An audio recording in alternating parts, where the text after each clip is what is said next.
Hi friends, welcome to the Mastermind Moments podcast. Hosted by your pals, Josh and Sasha.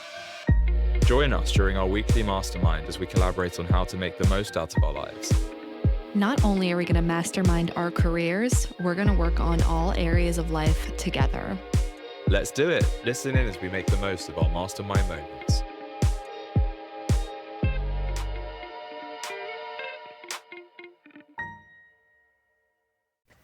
Hi, hello. Hi. Hello. Oh my God. So for everybody listening, we have our pal on from obviously Tony Robbins Summer Camp. When do we not have someone on from Tony Robbins Summer Camp? But we're here with James, and he just told us that you're going by James now. Is there a reason behind the switch, or like what prompted that? Yes. So I was having 2 years ago, I was traveling all over the place like you've been doing, Sasha. And maybe with that type of journey comes all kinds of awarenesses and realizations. Actually, just something you said when we got on the call sounded like what I'm about to say. Anyway, and for me, it was like, it felt like this awakening to what I'll call the Holy Spirit. And I don't mean that in a Christian sense, although I think the Christians are talking about the same thing. And it's just the divine energy of the universe. And I started to believe like this energy is speaking to us every moment of the day, and we are here to answer the call and follow it and trust no matter what. And then I looked up the meaning of James. I started having these experiences where I would meet people and I'd tell them my name was Jim, and it was just like not computing. And someone finally said to me, she was like, your name is not Jim. And even as I say Jim right now, it feels like this constriction inside of me. And then I looked up the meaning of James, and apparently it meant follower, like following at the heels of God, actually. Which to me sounded exactly like following the Holy Spirit. And I was just, and my last name is Treadway. So if you tread the way, it's like you lead the way. And I was like, my name this whole time has meant like following at the heels of God and leading the way. Like it blew me away. And as grandiose as that sounds, it sounded exactly on point. I was like, oh my God, I can't believe that's not my name all this time. And Jim, meanwhile, even though it was James in the birth certificate, Jim is what my family always called me. And I always felt like there was a conditioning and a pressure to reduce myself into a much smaller thing for my family to get their love and respect. Whereas James was like, enough of that. I am here to follow the Holy Spirit. Wherever my family's fears, insecurities, and judgments fall into that, I don't care. I'm going all the way. And then I started having these, I'm going to bring this back to Gills. I started having these, okay, so when you change your name, it's awkward. And it's like now people have to remember, and it's this whole thing, and now you've put this burden on other people, and they have to, and it feels awkward. And sometimes I'd be like, God, what have I done? Like I could notice people awkwardly struggling with what to call me, and I'm like, what have I caused? And honestly, like the name changing people used to annoy me. And then I became one of them. But I would have these experiences where they're like, oh, like what did I do? Did I actually have changed my name? And then some sign would show up. I'm making this up. I don't know if this actually, but it'd be like a bus would go by and it would just say James in huge letters across on the bus or whatever. And I'd be like, okay, I'm supposed to keep this. So I was at GYLS a couple summers ago, and I was telling someone this entire story I've just told you guys, and how I would get all these signs that confirmed it right after I would start to doubt and wonder why I did this. And then, it was the first day, and there's 300 teens all on the field doing whatever activity they were doing. And I just told this whole story to a couple of the captains. And then this kid runs out from this mass of teenagers, and he comes up to me. Here, like, someone left this, and it's a name tag. It just says James on it. And there was one of the 300 campers was named James. And he had lost his name tag. Someone had found it, ran up to me at that moment to hand it to me. I was like, okay, enough. I got it. Yeah, I'm supposed to be James. Wow. So yeah, that's been the shift to James.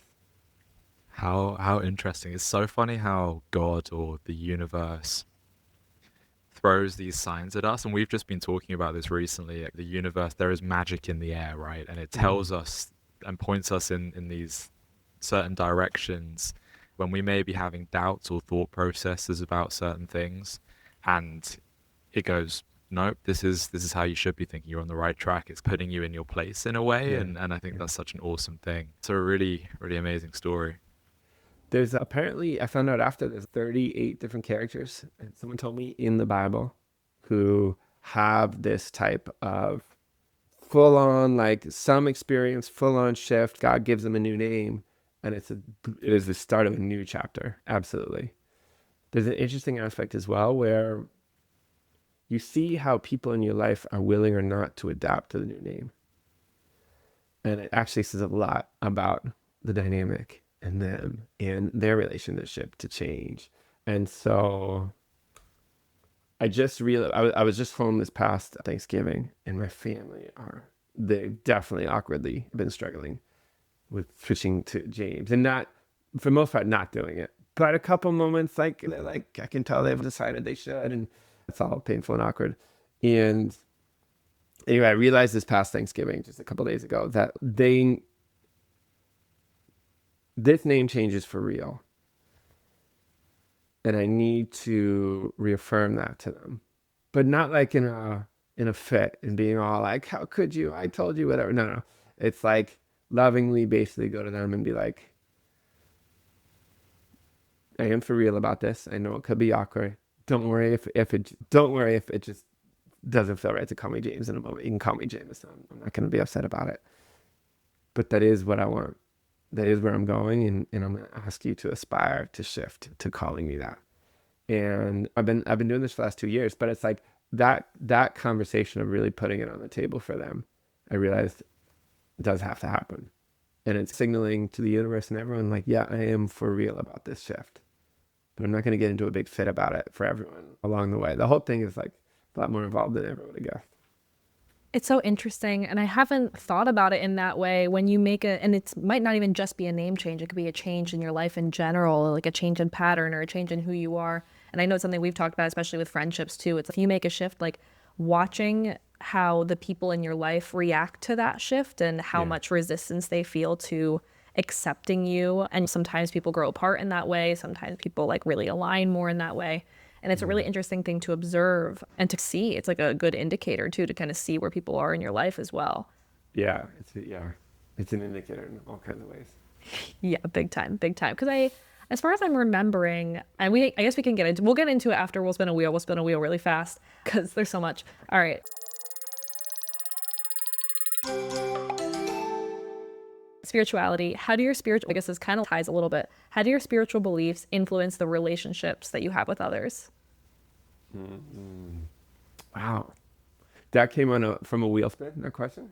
A wheel spin. I cherry picked them. But I also knew that we were going to have, I'm the wheel. Yeah. There's a wheel noise when we like edit, but it's really just me picking. And also I know that sometimes I pick based on the guest too. Like I know we're going to have some great serious spirituality talk. So obviously. Sasha, my God, you better not cut this part from the episode. Oh, definitely. Oh, I would have. I might.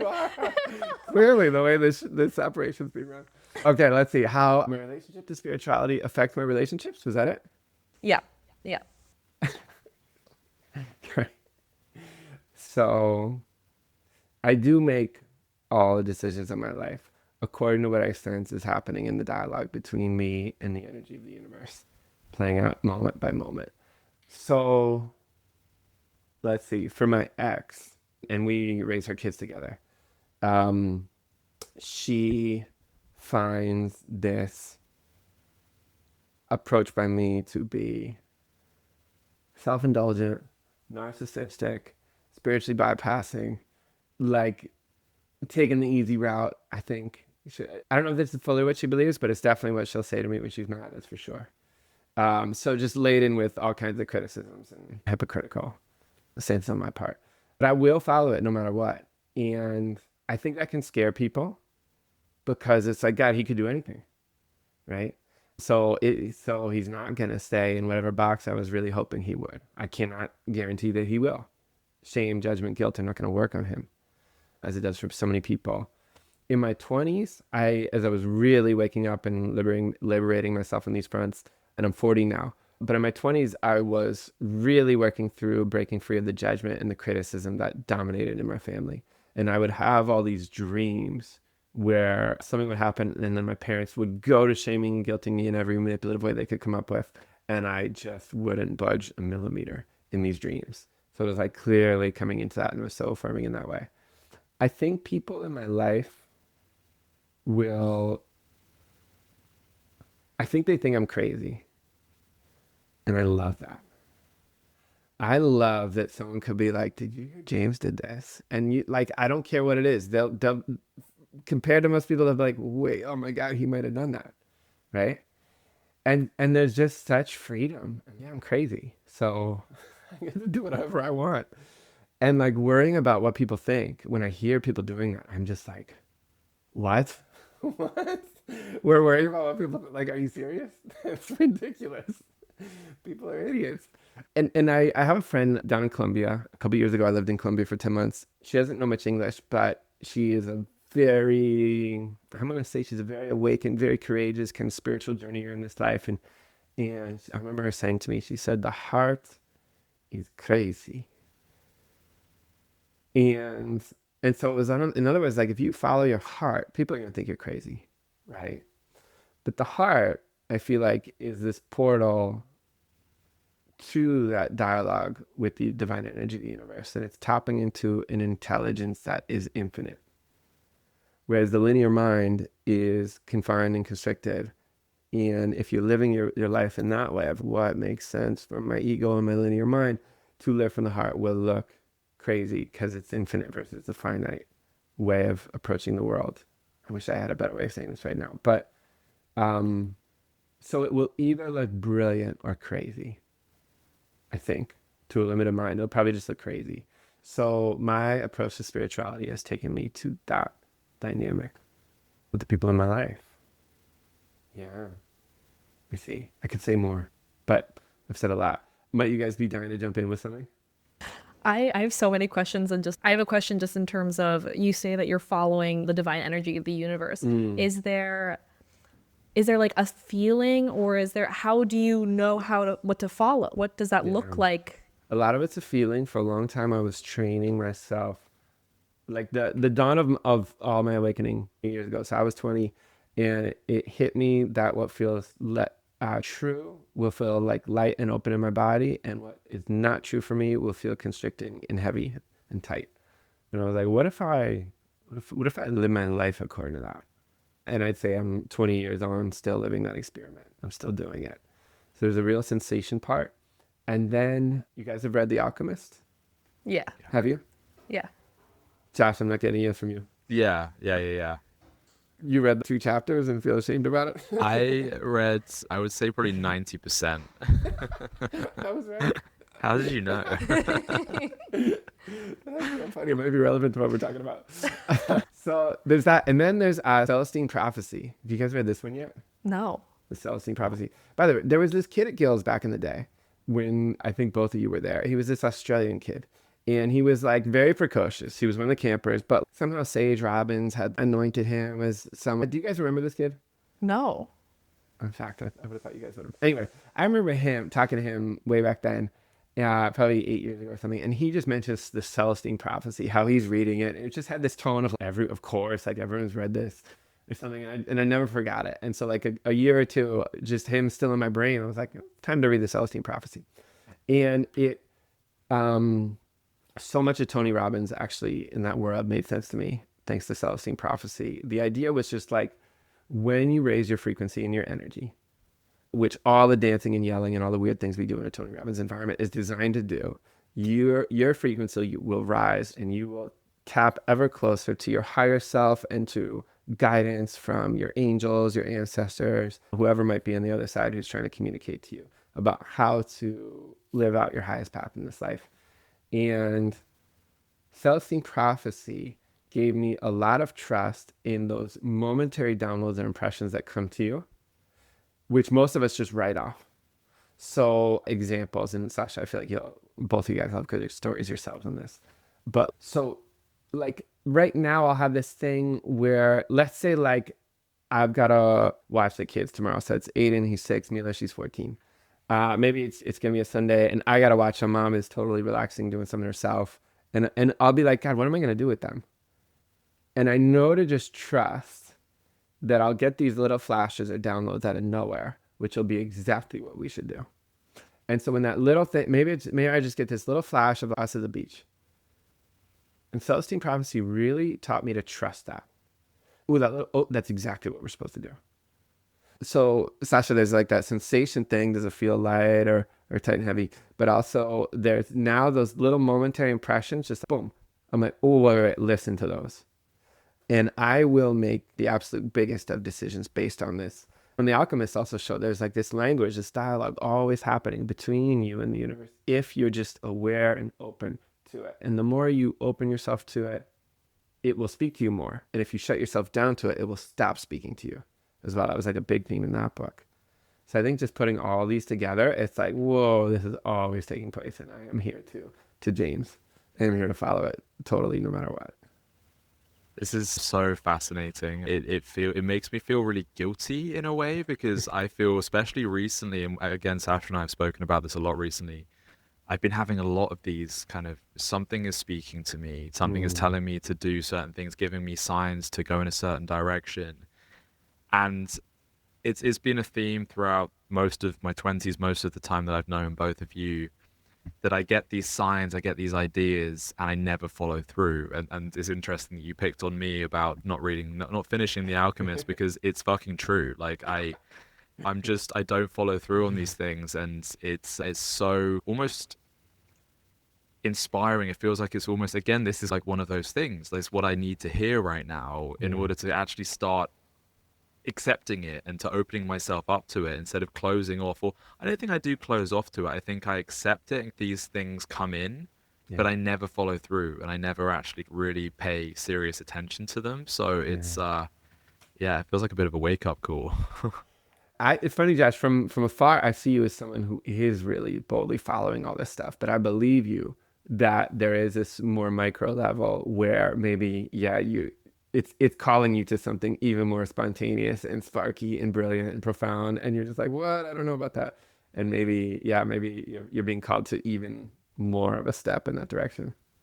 Yeah, no, exactly. I think I take bold action, but I think there are so many, especially at the moment, there are so many kind of things coming into my mind and so many signs being shown to me in so many different places that are, I think, a bit too bold for what I'm used to, compared to my comfort zone. I'm so comfortable in what I've been doing. And these are kind of like, what if it doesn't work out? And come on, I can't be doing that. It's not going to happen. It's a really interesting point. That phrase, what if it doesn't work out? It's not going to happen. That's so interesting. I as I hear you say it, I realize that I haven't thought that way in a while. Yeah. Sasha, what's coming up inside you as you hear all this? I feel like I also don't typically go to what if it doesn't work out. My mind typically goes to, it depends on the situation, but as far as like life goes, I tend to go towards best case scenario in a lot of things, and sometimes that gets me in trouble if I can, especially like with relationships with people, I can see, but this can be like amazing, and then it's, wait, but this is not like aligned, and this just does not make sense. But yeah, I typically go that way. And it's interesting though, because we've been talking, Josh and I talk really regularly. So like I've been hearing in real time all of these like random signs that have been coming up. And I think for me too, this year, there have been so many of them. And it's been like a meditation and a practice in surrender to what it's supposed to be, as opposed to this control of like how I used to want to like make it all work the way I thought it was supposed to work. And then this year I've just been like, all right, universe, take me for a ride. Let's go. Like, I'm here. As long as I get to choose the music, I will sit in the car with you. Oh, yeah. It definitely seems like you're on your like Eat, Pray, Love journey for sure. Oh yeah, big time. Just to give you some context for what the hell has been happening, I was with my partner, my ex, for 7 years, and we split up pretty much a year ago to like right now. We split up at UPW. It was his like first Tony event, which is, it was funny because I broke up with my high school boyfriend at the same event, same venue, everything. No. Yeah, crazy. Which venue? The Newark one. Oh, the Newark one, of course. Wait, and that was 2 Newarks ago, right? Like so, two Novembers ago, or it was last November, like a year ago from right now. I broke up with my boyfriend, and the timing of that was like, and Josh was there with me in real time because we've been doing this podcast for a while. We've been best friends for a long time, but we've been doing the podcast, but like in real time, the timing of it was so like crazy just how everything clicked so easily for me to split and make this change. And basically I decided to take an eat, pray, love approach, and I literally started booking one-way plane tickets and just been traveling the world for the whole year. And I literally just got back to the States like 2 days ago. I've been in and out of the States a bit, but I started the year in Australia and saw like a bunch of our Gills people and just been bopping around wherever has felt right or good, or just honestly just following my fun. I'm like, oh, that sounds like fun. Okay, let's do it. Like, why not? Yeah. And so I'm going to my first date with Destiny this week. I leave. I'm like checking, like it starts Friday. So I'm kind of like, after a whole year of this, I'm like, let's put a bow on it. Let's do it. Yeah. So Wow. Josh, have you been to a date with Destiny yet? Yeah, I went when I was way too young. So I was, I think 20 at the time, and I just didn't get enough out of it. I wish I'm going to go, definitely, hopefully in the next year or so. And now that I'm old enough, I think, to fully appreciate it. I think I just didn't have enough to work with the last time I went. And I think now that I've experienced pretty much my entire 20s since then, I think it's, I need to go back for sure. Wow. Cool.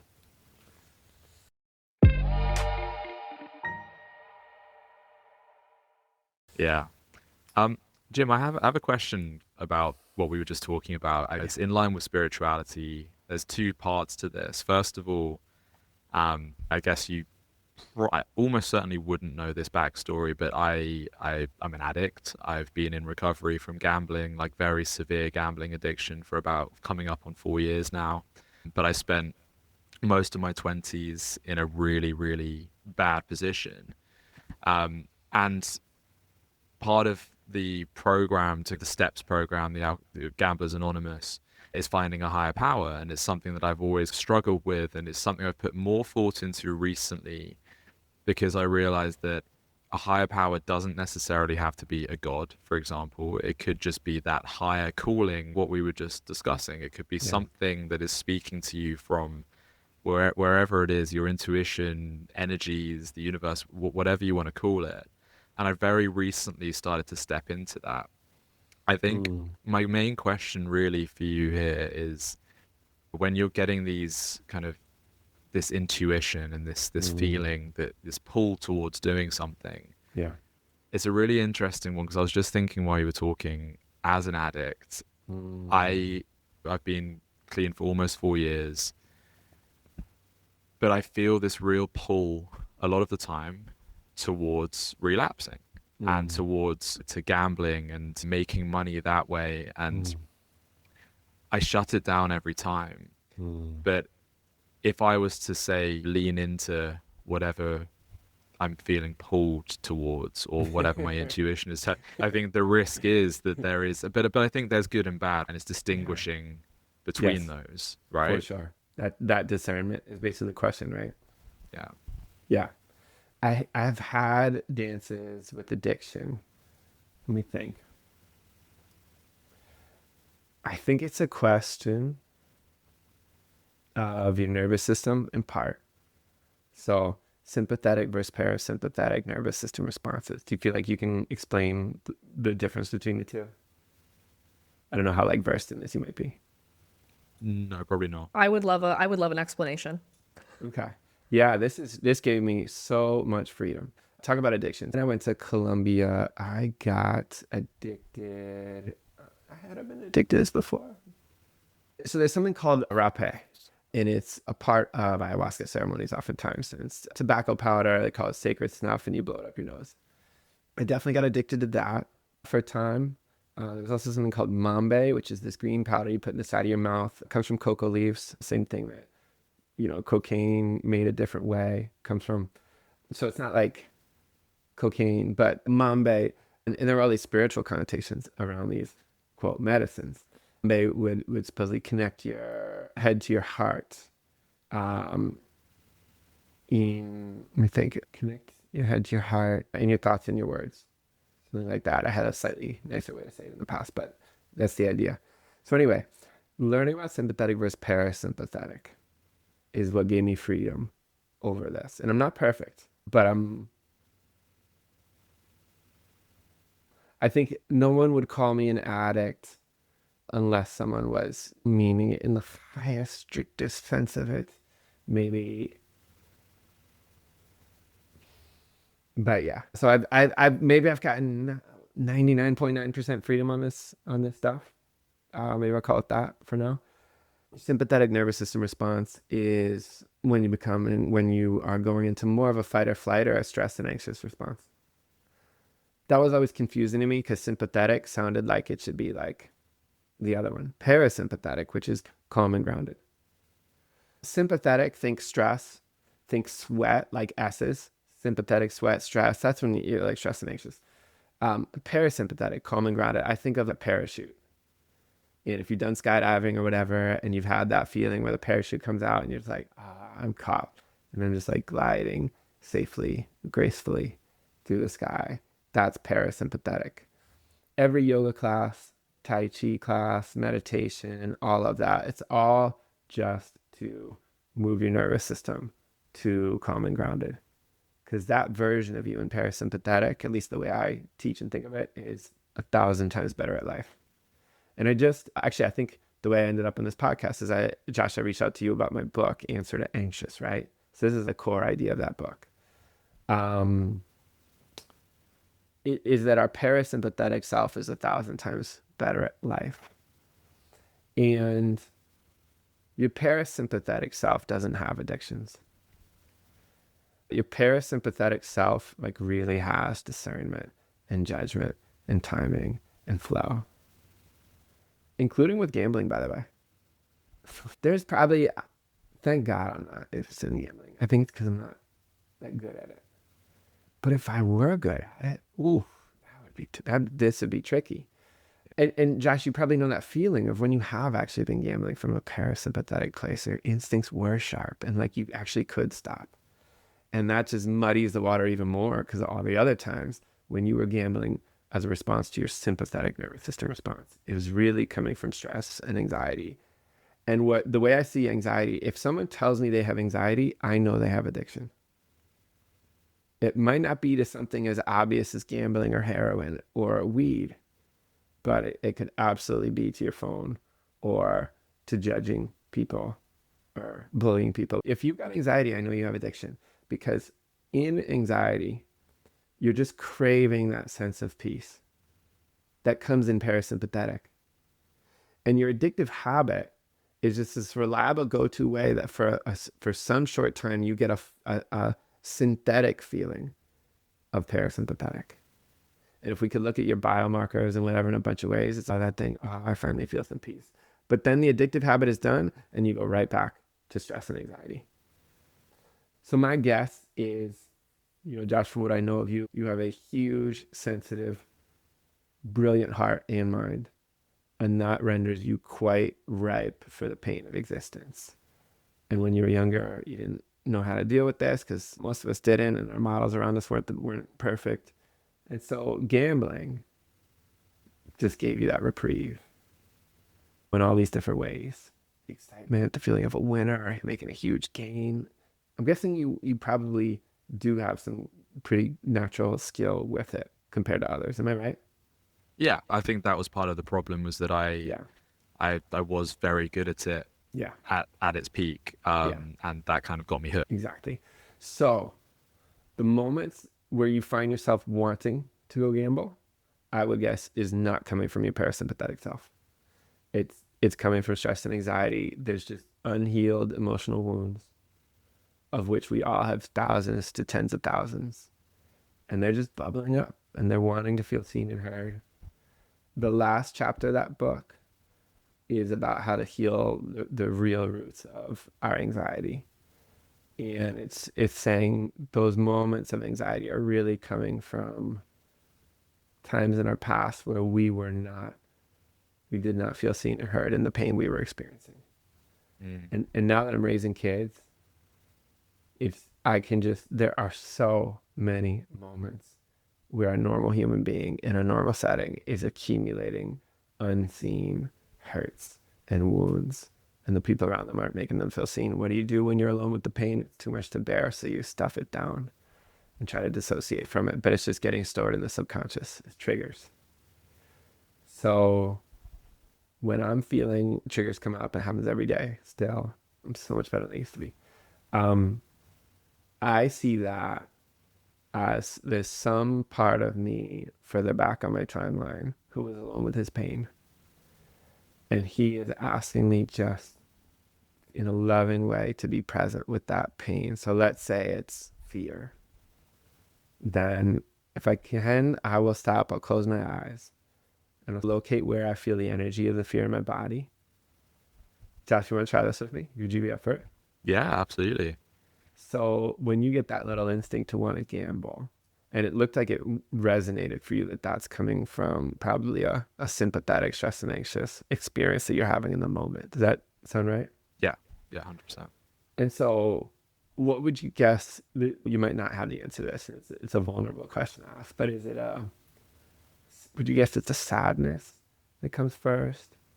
Anxiety, fear, anger? I think I'd say it almost certainly stems from, it feels like an anxiety of what the feeling is. I think it's Yeah. at its core probably stems from a fear more than anything. Yeah. Where is the energy of that fear live in your body when you experience it? Would you guess? It's the middle of my chest, like between my chest and my stomach, I would say. Yeah. Very cool. So I'll just locate where the energy of that trigger is when it comes out. And I'll close my eyes if I can. You can try this with me now. And I just imagine being with that energy there in a loving way. Same way when my kids are upset, the first thing I want to do is just be to them. It's just like, you're upset. I'll say that to them like with care in my voice. I'm seeing my son, he's 6, and like his eyes will be filled with tears, but he'll nod. Every time I get it correct, he nods. Even if he's mad at me, you get scared when I talk to you that way. Like just nod. And so I just want to be with him now. I'd say, hey, I see you. And I'm just here to hold a loving space. So when I feel a trigger, I'm doing that within myself. And I might even say to myself, almost, makes sense you're feeling scared. Makes sense you're mad. And I'll just be with it until my mind wanders. Until I get distracted. It usually happens in 5-10 seconds. It's quick. And then I'll feel a little lighter after. I'll feel a little more parasympathetic. And my belief is that every time I do that, I'm healing something in my timeline. Some of these wounds happen 10,000 times. So I might have to come back to some of them a lot. But every time I bring that little loving space holding to it, something in me heals and I feel these shifts. I discovered this process this year, I think back in January. And I've been watching myself get so untriggered by stuff that used to trigger me. And it's actually given me the confidence to dance with some of my old addictions sometimes. One of them can be coffee sometimes. And sometimes when I let myself go dance back with the addiction thing, sometimes I'm bullshitting myself. And I'm just running away from anxiety. But at least I have this ongoing awareness question around it. In April, I went through this really devastating heartbreak where I totally thought I had found the girl for me and everything. Talk about signs. Ridiculous. I was so fed up with signs after all the fucking signs that led to her and then getting devastated. But I just kept bringing love to all the pain and the triggers around that heartbreak experience. And for the first week, I didn't really want to be alive. And for a couple weeks after, I started calling them broken-hearted coffees. I was drinking all these broken-hearted coffees. And I just knew I could not emotionally process how much pain I was experiencing. And yeah, give me a fucking coffee in the meantime. But also knowing this will pass. And I wasn't stuck on them. More recently, I was drinking more coffee recently. And I was sitting on the plane yesterday and I was just thinking about Lent coming up. I was like, that could be cool to give up coffee for Lent. Like, I'd be totally game to do that and just see what happens. So I'm still in this dynamic dialogue with it where I think I'm getting ever better. but I'm still full of shit sometimes, and I still will relapse into some habits that are not so pretty at times. But I would say overall the trajectory is like excellent, and I do trust that I'm on a good path, even if it's definitely it's not perfect. I can imagine, because you're at the end of the day, you're healing all these different things throughout your Mm. timeline, as you said, but you're also calming your mind and Yeah, calming your heart, and everything is being reset in a way. totally. And so my thing with addiction is, and I'll work with people. I'll do just 1 or 2 Zooms to convey this to them.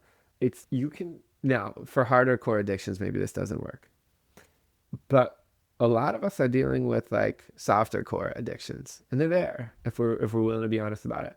And it's just stop and do this breathing process, or stop and bring love to that trigger first. Take 30, 60 seconds, 2 minutes, whatever. Move yourself into parasympathetic first. And then make your choice from parasympathetic.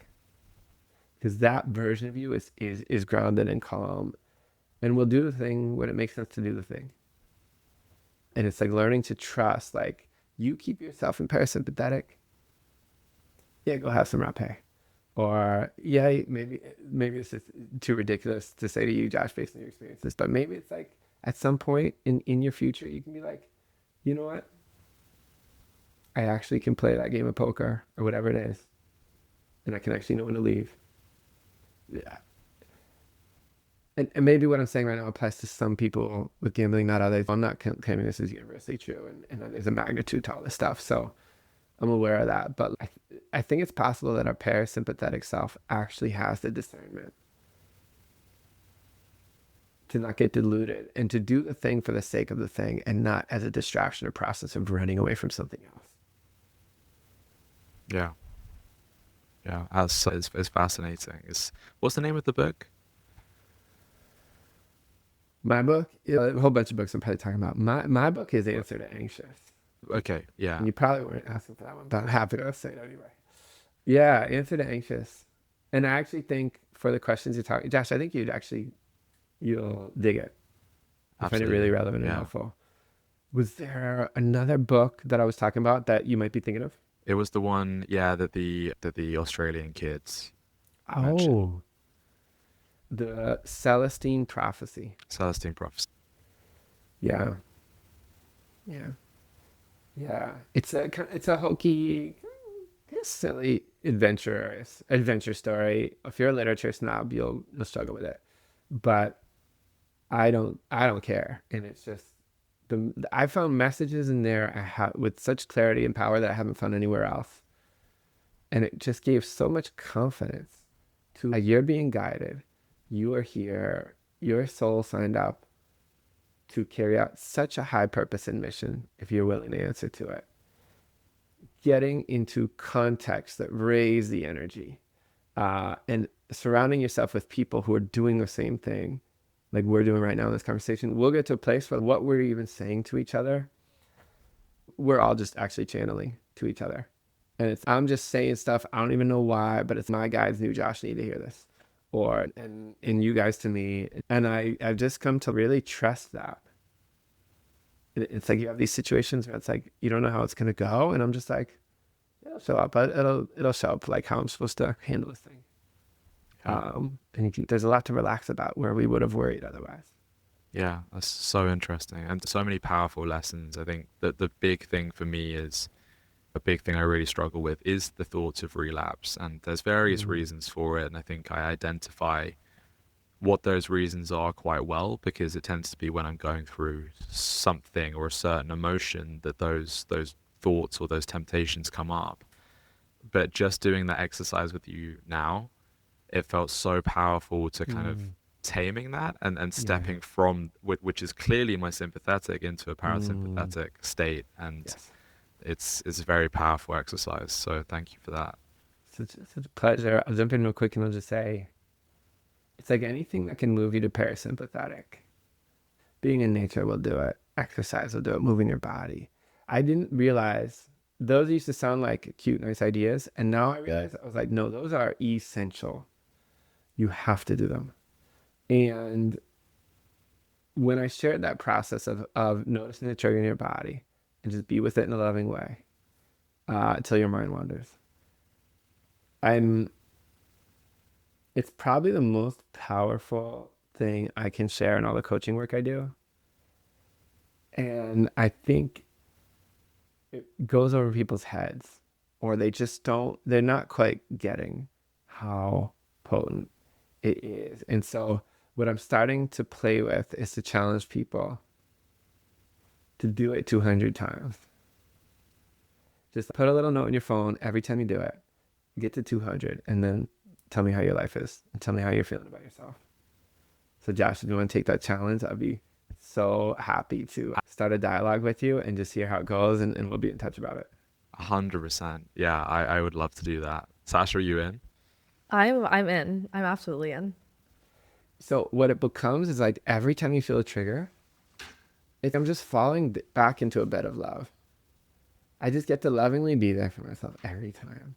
And I'm like, oh. And the things that trigger you the most, you are going to get the biggest soul evolution gains that come from it. It's nuts. So like that heartbreak in April, all this artistic expression came out of me. I bought a guitar this year. I'm learning guitar. I draw every morning now. I'm also learning piano. I started telling stories on stage. And it's amazing. And now it's my ex. But I just know, as profoundly painful and hard, and I cannot believe what is going on right now, as plays out between me and her, the knowing that comes to me, and thanks Celestine, maybe I know to trust it. Like the pain I go through with her is like cloning me into like a grounded, mature, masculine king who is loving and can meet with love no matter what is put in front of him, instead of getting triggered and off balance. And it's just a boot camp, my God. But it's the best. And so it's whatever you have that is triggering you the most, you learn to bring love to your triggers through whatever that thing is. And the gains and like what's going to open up in your life is on a scale of infinite and wonder and power and love. Like so much better than you can even believe right now could be true. That's what comes. Hell yeah. Yeah. Hell Yeah. yeah. Hell yeah. It's so interesting because as we're talking about it, it's been a practice in this in a lot of ways this year, especially like going through intense heartbreak, and every time I'm experiencing something. And also this past month has been absolutely insane with the amount of fucking triggers that have come up, especially like with the 1 year, like coming up on the 1 year of the breakup, and having to like really sit with that, and so much time like crying into journals and just being like, it makes sense why you're feeling hurt, and being okay with just feel the freaking hurt. If you're shoving it down, that's where the anxiety comes. And that's been a lesson learned this year for sure, but it's also like a practice and a muscle at the same time. Like you can learn it like logically, but then if you're not doing it, and it's going to be hard every time. It's not, oh yeah, I mastered the skill of this. It's every time it's difficult, but you just have to like sit with it and let it be what it is, instead of just being like, but I want to feel this way. I want to feel happy. So why can't I just feel happy? You have to sit with the grief or the sadness or the heartbreak or the overwhelm sometimes, and just sit with it. But it's definitely been a practice in that for sure. And more so. It's almost been like, it's been in waves for sure this year, but sometimes they're ginormous, and sometimes it just feels so easy to do it. Yeah. Yes. And we're probably tight on time, but there's something I really want to share. How are we doing on time? I'm cool. I'm chilling. Yeah, all good. Okay. So there's two places where I see this exercise not work. Bringing love to the trigger, just being present with it until your mind wanders. One is if you're doing it to change the feeling. If you're trying to, kind of like you were saying, Sasha, right? If you're trying to like change out of sadness or change the anger or the fear, it will not work. Your triggers, they're just your wounded self from the past. They don't want to be changed. They just want to be met with love. When I went through that heartbreaking experience I told you about this year, drove up to a friend's house for the weekend. I'm just a bawling, blubbering mess driving up there. And I get there, and my friend comes out, and she sees me. And she just gets in the front seat of my car in the driveway, and she just sits there with me.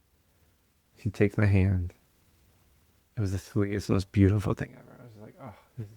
And finally, I told her, I was like, Alexia, I'll be in. Don't worry. I'll be okay. I'll be in the house in a minute. And so she goes back in the house, and then another friend comes out. Her name's Maka.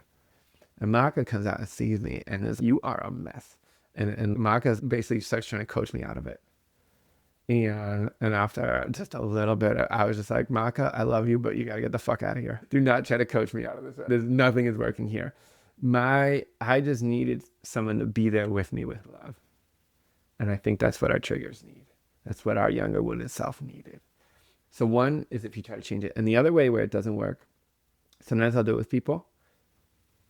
And 10 or 15 seconds go by, a minute goes by, 2 minutes go by, they're still eyes closed, all in it. And what happened is they became the triggered emotion.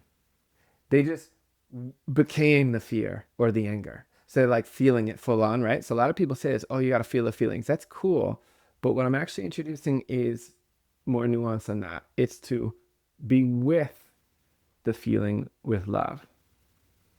So I think when they just feel the feeling, and I did this for years, I think you're actually just becoming the triggered wounded child again. Whereas holding a loving space for it is being that loving, mature, parasympathetic adult for the feeling, which is actually what we needed back in our past. So there's something about, Sasha, you mentioned journaling. Journaling to me seems so healthy because it's giving you this like meta perspective on the pain instead of just being the pain. And I think if all we do is just feel the feeling, we can revert to just being the wounded child we used to be, as opposed to the real healing and evolution might come from holding a loving space for the feeling. The way my friend did for me, the first friend who came out. Does that make sense? Big time. Big time. And I don't hear this distinction hardly ever made. And I have a feeling it's so important. Yeah. It's funny because when you were talking about that, I think about our friend Mary, who we've had on the pod too. And I know you were really, really tight with Mary. And when I was going through the breakup, it brought it up for me too. It's like she sat with me like on the phone, and whatever I needed on the phone or even in person, she was actually, I think you were there too. It was that UPW that she was there for. I was there. Yeah. Yeah. Now that I'm like thinking about it, but she every time, like it didn't matter what I was sitting in, if I was like angry or if I was just like in hysterics crying, she would just sit with me through the whole thing. Yeah. And like to have that kind of connection and to have that kind of like love in someone. And I think it comes back to the beginning of the episode, seeing like the relationships in your life, like how they can hold space for you as well. And all of your different versions is such an eye-opening experience to go through. And especially when you go through something like really transformative, like a heartbreak or a life change, and like seeing how your friends hold space for that in whatever way is such a beautiful thing. Can't remember where I was going with this, but yeah, basically it's a very cool thing to see and feel and hear. And it's something I was experiencing earlier today too. I was like sitting with my like grief over like a situationship thing, like letting go of that and like feeling really at peace that I've let go of it, but also like still can sit with the grief and be like, well, you thought it was something different than it was, and like that's okay, and that's still painful, and it's okay to be okay with that pain and know that it's there, but it doesn't mean that it's everything. But it's something I've been like sitting with today too, and before we got on this call, and it's a cool thing to be able to just sit with it and sit on it. But sometimes how can you pull yourself out if you're like in the feeling versus sitting with the feeling? Yeah. Totally. Yeah, in my book, I had my illustrator do a picture of just this like loving grandfatherly figure sitting there with a little boy, let's say grandson kind of feeling. And you just see the way he's sitting with him. And it's just, I'm with you. No rush. You get to be who you are. Josh, are you in a relationship now? I am, yeah. So there's a moment we all know where we're struggling to do this for our partner, right? We're struggling to be as good as Mary was for you, Sasha. And that, I think, is, if I'm struggling to hold space for them, it's something in me that I've not been able to hold space for. So that is bringing up triggers inside me that need my loving attention so I can heal them. And then I find I'm able to be there with others way, way better. Yeah. No, absolutely. I think it is something. It was interesting you mentioned about triggers or feeling triggered to the point where you react. And it's something that I think is definitely a theme in my relationship. Again, to explain the backstory, because this is something that's happened since we really spoke. or saw each other last properly, but I was recently 3 or so years ago diagnosed with borderline personality disorder. Mm. My emotional feelings and my emotional reactions are very intense, like extremely intense. Yeah. And that can be very difficult for not just for myself, but for those around me. And especially now that I'm Totally. in a serious relationship, we've been seeing each other. We've been together for about 2 years now. And there is a real theme throughout the relationship, but just throughout any relationship with those closest to me, of reacting and reacting to triggers instead of speaking to those triggers and giving Mm. love to those triggers. And I feel like with a method like this or an exercise like this, it's almost a game changer to, as I said before, not just to calm your mind, but to give love to that trigger and to that pain in your timeline. It's so immensely powerful. Yeah, I was home for Thanksgiving last week, and I've always been the black sheep, weirdo in the family. A lot of pain and wounds around that. And my family are all sitting, talking, and they're talking about all the stuff they always talk about that I'm not interested in. They are not interested in talking about what I like talking about. And I'm just, but there's 7 of them, and then me, so I'm like totally outnumbered. And I was sitting there, and I was so untriggered. The phrase that comes to me was like I'd taken Valium or something. I haven't taken Valium, but I just I imagine that's what it was like. Like I'm feeling so at peace and so good. None of it is healing the disconnect. I still don't want to talk what the hell they're talking about. And there was this moment in the living room where they said, Jim, come pull up a chair. And I was sitting in another chair, same room, but looking out the window. And I was just like, oh, in my body, I cannot go sit in that circle. I cannot. I can't. I can't.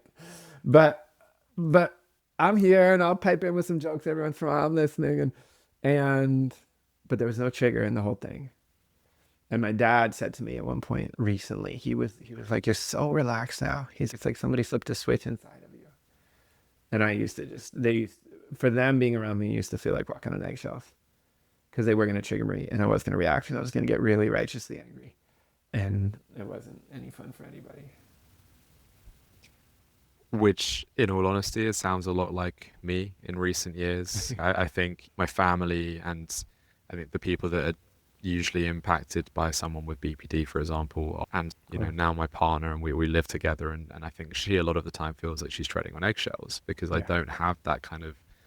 It's something I'm actively working on at the moment, and I'm going through therapy to learn techniques and try and deal with that. And a lot of the techniques I'm learning are mindfulness and along the kind of lines of what you've been talking about. But right now, and especially over the last couple of years, I haven't had that ability to be calm in a space where I can respond before I react, or respond Yeah. instead of react. So I think it's inspiring to see where you are. Yeah, and I realized when I speak or act from my triggers, I am hurting people. Every time I am. Even if I'm just doing my best not to speak from the trigger, but you have to be around me and you can tell I'm triggered, I'm still hurting you. Better than speaking from it and acting from it and just believing I'm right to be mad and do whatever I want. But what's been really good is anytime I'm triggered with someone, I'll realize it almost right away. First chance I'll get, I'll bring love to it so I can heal it and myself, and then I'll go back to them and I will apologize to them. And yeah, every time it has felt like the apology is justified. Like because it really fucking hurt for them to have to be around. And it lets me clean stuff up so fast now. It's so nice. Yeah. Yeah, I think it's something that I think the guilt, Yeah. it really eats me up, and to be able to again come back or come at it from a place of love and be in a position where you can be as calm as that, I think is, again, there's huge power in that. Because I think I think back quite regularly at all the people that I've hurt with my explosions and my reactions over the years, and Yeah. that's something that alone is something that I need to heal from, Yeah. and I'm not necessarily, I always have to tell myself I'm not an evil person, right? I'm not a bad person. It's just something unhealed, or many things unhealed Yeah. within me that's on me to work on. There's something. Have you guys come across the term HSPs? No. No. What is It that? stands for highly sensitive person. Oh, wait. Yes, I have. My mom uses this Yeah. acronym with me, but she doesn't use HSP. But yeah, What does she use? she just says highly sensitive person. She's a therapist. So she yeah. like, yeah. Yeah. Yeah. Just Sasha, would you identify as one, or does she identify you as one? Yeah.